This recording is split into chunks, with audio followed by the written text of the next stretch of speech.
दोस्तों इस वीडियो के माध्यम से हम 4 स्टॉक साथ में डिस्कस करने वाले। आज हम ट्राइडेंट को डिस्कस करेंगे, साथ में हम आईआरसीटीसी को डिस्कस करने वाले और हम विप्रो लिमिटेड को डिस्कस करेंगे, साथ में एक और कंपनी को डिस्कस करेंगे जो बहुत ही शानदार बोनस देने जा रही है। यहाँ पे ट्राइडेंट लिमिटेड की अगर बात करें तो Q2 के रिजल्ट की डेट हमारे सामने आ चुकी है। साथ में पीएलआई स्कीम को लेकर एक बहुत बड़ी गुड न्यूज़ है जिसको इस वीडियो के माध्यम से हम डिस्कस करने वाले। क्या ट्राइडेंट में फिर से तेजी आएगी? अगर आपको पता होगा तो इसने कोविड काल में लोगों को मालामाल किया, लेकिन उसके बाद में स्टॉक बहुत ज़्यादा गिर चुका है, ऊपर के लेवल से लगभग आधी कीमत में मिल रहा है। क्या इस समय हमें ट्राइडेंट में इन्वेस्टमेंट करना चाहिए? कैसा Q2 रह सकता है? इन सारी बातों को समझेंगे इस वीडियो के माध्यम से। साथ में आईआरसीटीसी की बात करें तो इन्होंने भी Q2 की डेट डिक्लेयर कर दी है, जल्दी हमारे सामने रिजल्ट होगा। कैसी संभावना रह सकती है, क्योंकि पिछले कई क्वार्टर देखा हमने ज़बरदस्त रिजल्ट आया है, आईआरसीटीसी कमाल कर रही है। तो क्या इस समय इन्वेस्टमेंट करना चाहिए? इसके लेटेस्ट टारगेट भी निकल के आ रहे हैं, उसको भी डिस्कस करेंगे। साथ में हम विप्रो की बात करेंगे। विप्रो ने अपना Q2 का रिजल्ट दे दिया है और रिजल्ट के बाद स्टॉक काफ़ी मजबूत लग रहा है। यहाँ पे विप्रो ने एक बहुत बड़ा डिसीजन लिया है। क्या है विप्रो का यह फैसला, जानने की कोशिश करेंगे इस वीडियो के माध्यम से। तो सबसे पहले अगर हम ट्राइडेंट लिमिटेड की बात करें तो स्टॉक 35.45 पर क्लोजिंग दी है फ्राइडे के दिन, जहाँ पे 0.71% की हमें तेजी देखने को मिल रही। वैसे अगर आप देखें तो स्टॉक काफ़ी ज़्यादा गिर चुका है ऊपर के लेवल से। आप ये देख सकते हो कि 3 रुपये के आसपास था 20 मार्च 2020 को, ये कोविड काल में, और उसके बाद जो स्टॉक ने दौड़ना शुरू हुआ तो ये 70 तक चला गया। और ये स्टॉक मैंने आपको लगातार सजेस्ट किया जब ये पेनी स्टॉक हुआ करता था, यानी 3-4 रुपये के आसपास होता था। अब ये मिड कैप कंपनी बन चुकी है, लेकिन 70 से स्टॉक फिर से 35 पर भी आ चुका है। पिछले एक साल की बात करें तो स्टॉक में हमें 11% की गिरावट देखने को मिल रही है। 6 मंथ की भी बात करें तो स्टॉक में 30% की बड़ी गिरावट हो चुकी है। 1 मंथ की बात करें तो 5% की ऑलरेडी गिरावट हो चुकी है। तो कुल मिला के स्टॉक काफ़ी ज़्यादा करेक्ट हो चुका है। अब तेज़ी की संभावना बन सकते हैं। यहाँ पे कंपनी ने अपने Q2 की डेट डिक्लेयर कर दी है 12/11/2022, यानी इसी महीने की 12 तारीख को हमारे सामने रिजल्ट होगा। और रिजल्ट में इस बार भी कुछ तो दबाव दिखाई देगा। इसके पीछे सबसे बड़ी वजह है कि टेक्सटाइल सेक्टर में काफ़ी ज़्यादा वीकनेस रही, जियोपॉलिटिकल टेंशन का भी इफेक्ट रहा और स्लो डाउन भी है ग्लोबली, आपको पता ही होगा। इस सब का इफेक्ट देखने को मिलेगा, क्योंकि इनका मुख्य बिजनेस तो एक्सपोर्ट का ही है, लेकिन कंपनी का साथ में पेपर का बिजनेस भी है, केमिकल बिजनेस है, वो कुछ अच्छा करते हुए दिखाई दे सकते हैं। तो रिजल्ट एवरेज रहने की संभावना है, लेकिन फिर भी कंपनी मजबूत है। आने वाले समय कुछ पॉजिटिव संभावना जरूर बनेगी। यहाँ पे गवर्नमेंट ने पीएलआई स्कीम अब 2.0 लॉन्च कर दी है, यानी सरकार फिर से पीएलआई स्कीम लेके आ रही है। वैसे पीएलआई स्कीम 1 का भी बेनिफिट मिला है ट्राइडेंट को, अब पीएलआई स्कीम 2 ला रहे। और इसके पीछे जो सबसे बड़ा मुख्य वजह है कि वियतनाम और चाइना के बाजार को एक कंपटीशन फाइट देना और इनसे आगे निकल जाना। यानी टेक्सटाइल सेक्टर में सरकार चाहती है कि इंडिया सबसे आगे निकले और बिजनेस में तेज़ी से एक बड़ी गति मिले। और ऐसे में पीयूष गोयल जो हमारे टेक्सटाइल मिनिस्टर हैं, उन्होंने बड़ा बयान दिया है कि हमने जो पीएलआई स्कीम 2.0 लॉन्च किया, इसकी वजह से आने वाले समय चाइना को और वियतनाम को हम अच्छे से कंपटीशन फाइट कर पाएंगे और हमारा बिजनेस तेज़ी से आगे बढ़ पाएगा। इसके लिए हम अपनी तरफ से राहत के द्वार खोल चुके हैं टेक्सटाइल सेक्टर के लिए। तो टेक्सटाइल सेक्टर को इसका पूरा फ़ायदा मिल सकता है। तो आने वाले समय ट्राइडेंट इसका फ़ायदा उठा सकते हैं। फिर से ट्राइडेंट की बात करें तो ये आप देख सकते हो कि वर्ल्ड की सबसे बड़ी टेरिटॉल्स बनाने वाली कंपनी है। होम टेक्सटाइल में इनका काफ़ी अच्छा नाम है। यूएस और यूरोप के मार्केट में इनके प्रोडक्ट की काफ़ी अच्छी डिमांड है और इंडिया में भी बड़े बड़े 5 स्टार होटल इनके क्लाइंट्स हैं। और केमिकल और मैन्युफैक्चरिंग करती है इसमें, जिसमें पेपर का बिजनेस भी काफ़ी अच्छा है। एनर्जी का कंपनी प्रोडक्शन भी करती है, यानी जो अपनी कंपनी से जो वेस्ट निकलता है उसका एनर्जी में निर्माण कर लेते हैं और अपने जितने प्लांट है वो भी एनर्जी के माध्यम से ही इनके इस समय चल रहे हैं। आने वाले समय कुछ बड़ा कमाल करते हुए दिखाई दे सकती है।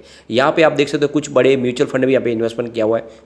Nippon India ETF mid cap 150 ने यहाँ पे 762 करोड़ रुपीज़ का इन्वेस्टमेंट किया हुआ है। Motilal Oswal Nifty mid cap 150 ने यहाँ पे 622 करोड़ रुपीज़ का बड़ा इन्वेस्टमेंट किया हुआ है।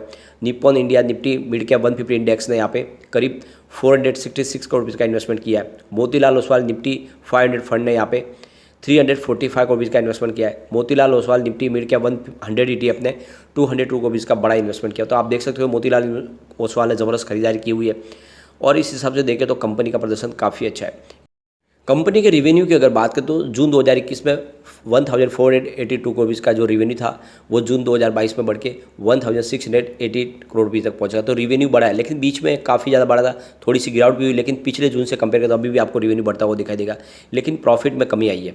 जून 2021 में जहाँ पे 207 करोड़ रुपये का प्रॉफिट था, जो लगातार गिरते हुए 129 को भी तक आ गया। तो प्रॉफिट जरूर गिरा है, लेकिन फिर भी कंपनी मजबूत है और लॉन्ग टर्म का लेके आप निवेश करेंगे तो आने वाले समय आपको यहाँ पे बम्पर रिटर्न फिर से मिल सकता है, जैसे इसने पहले तेजी दिखाई है। अब विप्रो की बात करें तो स्टॉक 391 पर क्लोजिंग दी है, जहाँ पे 0.72% की हमने तेजी देखी है। विप्रो काफ़ी मजबूत लगा है इस लेवल पर। अब यहाँ पे विप्रो की तरफ से एक बहुत बड़ी अपडेट निकल के आ रही है।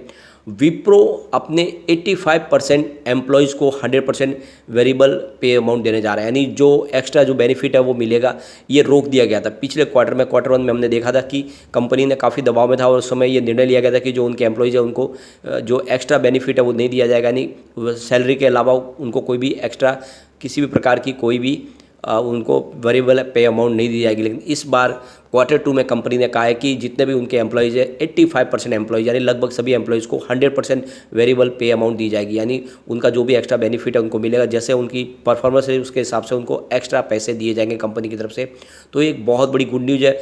विप्रो ने कहा है कि इस बार उनके जो रेवेन्यू ग्रोथ में बढ़ोतरी हुई है और इसलिए वो एम्प्लॉयज़ है उन सबको यहाँ पे कंपनी इस बार वेरिएबल अमाउंट्स देने जा रही है, यानी एक तरह से देखें तो एक बहुत बड़ी अमाउंट इनको अब विप्रो देने जा रही है। जिससे एक बात समझ में आ रही है कि विप्रो इस बार जो रिजल्ट दिया उससे कंपनी को काफ़ी उत्साह है और इस रिजल्ट के बाद कंपनी ने यहाँ पे डिसीजन लिया है कि उनके जितने भी एम्प्लॉयज़ हैं उनको एक्स्ट्रा बेनिफिट भी दिया जाएगा उनकी सैलरी के अलावा। और आप देखें तो यहाँ पे पिछले दिनों उन्होंने उनके एम्प्लॉयज़ की सैलरी में भी अच्छी खासी बढ़ोतरी भी की है।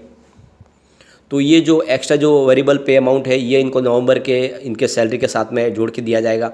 तो एम्प्लॉयज़ के लिए एक बहुत बड़ी गुड न्यूज़ है और एक तरह से देखें तो विप्रो मजबूती के साथ आगे बढ़ रही है। पिछले दिनों देखें तो 16,000 एम्प्लॉयज़ को इन्होंने प्रमोट भी किया है। तो इससे एक बात तो समझ में आ रही है कि विप्रो फिर से पटरी पे आ चुकी है। यहाँ पे विप्रो ने एक और बड़ा डिसीजन लिया। विप्रो जिसका इन्होंने कैप्को कंपनी का अधिग्रहण किया, दोनों मिलकर अब यहाँ पे देख सकते हो इंडियन फाइनेंशियल सर्विस सेक्टर में एक नया end to end transformation service launch करने जा रहे हैं, एक नई सर्विस। अब आप देख सकते हो इस सर्विस के माध्यम से इनके जो कस्टमर है उनको काफ़ी शानदार सर्विस मिलने वाली है। तो लगातार विप्रो कुछ नया इनोवेशन कर रहे हैं। विप्रो की परफॉर्मेंस अगर देखें तो सितंबर 2021 में इनका 19,667 के बीच का जो रेवेन्यू था वो सितंबर 2022 में बढ़ के 22,540 करोड़ तक पहुंच गया। तो आप देख सकते हो रेवेन्यू लगातार बढ़ा है। प्रॉफिट में थोड़ी कमी जरूर आई है।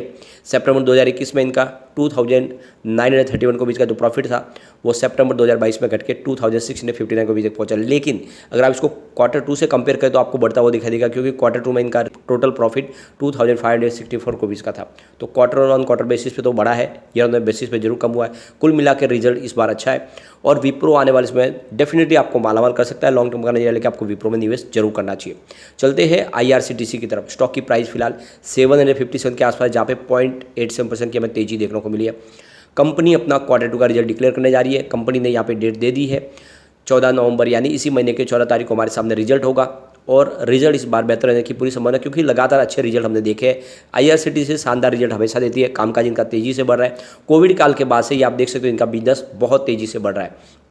यहाँ पे आप देख सकते हो IIFL की तरफ से इसकी बाय की कॉल दी जा रही है और उनका जो टारगेट है वो 790 का है।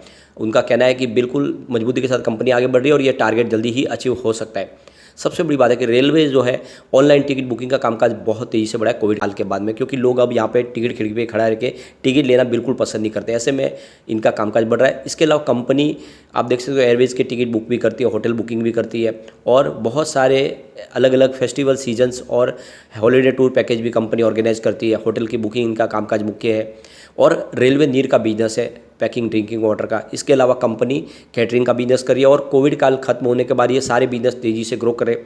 ऐसे में आने वाले समय आपको IRCTC में एक बहुत बड़ी तेजी आती हुई दिखाई दे सकती है। तो लॉन्ग टर्म का नजरिया लेकर आपको IRCTC में निवेश करना चाहिए। देख सकते हो अब ये स्टॉक काफ़ी नीचे भी आया है, फिर से एंट्री का मौका बनता है।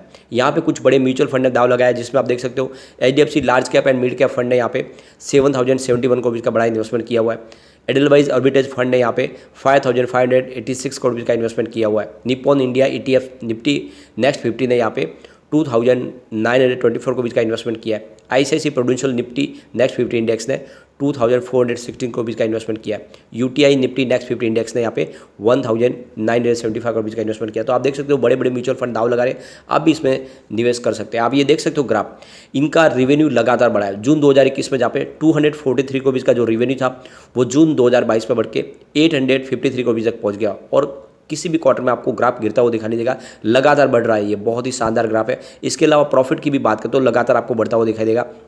जून 2021 में जहाँ पे 82.52 करोड़ का जो प्रॉफिट था वो जून 2022 में बढ़ के 246 करोड़ तक पहुंच गया। और जिस तरह से प्रॉफिट और रेवेन्यू बढ़ रहा है, लग रहा है इस बार भी वैसा ही कमाल देखने को मिल सकता है। तो लॉन्ग टर्म का नजरिया लेके आपको बिल्कुल IRCTC में निवेश करना चाहिए। अब हम चलेंगे उस कंपनी की तरफ जो आपको बोनस देने जा रही है। अगर आपको बोनस लेना है तो आपको FSN e commerce ventures Nykaa limited में निवेश करना चाहिए। नाइका जिसने IPO के समय लोगों को काफ़ी ज़्यादा निराश किया है। IPO तो अच्छा लिस्ट वाले, उसके बाद में जो गिरावट शुरू हुई तो काफ़ी ज़बरदस्त स्टॉक नीचे गिरा है। फिलहाल 1104 के आसपास है। आप देख सकते हो इसका हाई 2573 का है और इसका लो 975 का। अब कंपनी आपको बोनस देने जा रही है और वो भी ज़बरदस्त 5:1 के रेशियो में बोनस मिलेगा। इसकी एक्स बोनस डेट है 10/11/2022 और रिकॉर्ड डेट है 11/11/2022। तो आप भी इस समय अगर आप इसमें शेयर में निवेश करते हो तो आने वाले समय आपको ज़बरदस्त बोनस की संभावना बन सकती है। तो लॉन्ग टर्म का नजरिया लेकर आपको निवेश कर लेना चाहिए नाइका में।